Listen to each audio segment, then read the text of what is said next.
Naima Ogbuagu, Maryland, gets excited about finding new ways to treat HIV, and he is very enthusiastic about Lenacapavir, an injection recently approved by the FDA for multi-drug-resistant HIV, for which he was the principal investigator.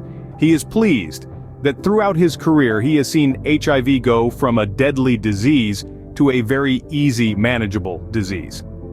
HIV is not curable yet, but it can be treated successfully throughout someone's lifespan. And so in the field we want to ensure that the treatments we have, which for now are for a lifetime, become easier, simpler to use, and safer, and remain highly effective for our patients, said Ogbuagu, who is Associate Professor of Medicine, AIDS, and Director of the Yale Antivirals and Vaccines Research Program of the Yale HIV/AIDS Program in the section of Infectious Diseases of Yale School of Medicine.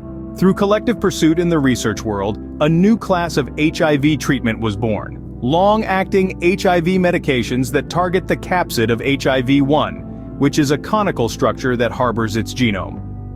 Lenacapavir is one of those agents, and it is currently the longest-acting agent approved for HIV treatment, Ogbuagu said.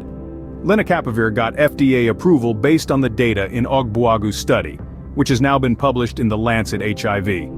Lenacapavir joined a new class of antiretroviral therapy, RT, that had never existed before, Ogbuagu said.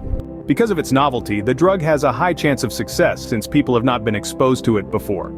It tackles one of the biggest issues when it comes to medication for treatment of HIV: drug resistance. We define by people having resistance to 2 or more drugs in at least 3 of the 4 main classes of drugs, and who have fewer than 2 effective drugs left to be used as treatment within each of the different classes, Ogbuagu explained. Some people's viral infection develops resistance to HIV treatments over time. Others have acquired HIV from people who already had developed resistance to multiple HIV medications.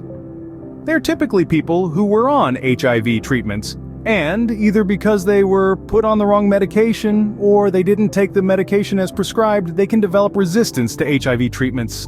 The people in the study had multi-drug resistance, Ogbuagu explained. To conduct the 3rd phase of the drug trial, Ogbuagu and colleagues treated 3 groups of patients with Lenacapavir tablets and with injections that went under the skin. First, they measured how Lenacapavir worked on its own to decrease the virus in the bodies of the people who participated in the trial.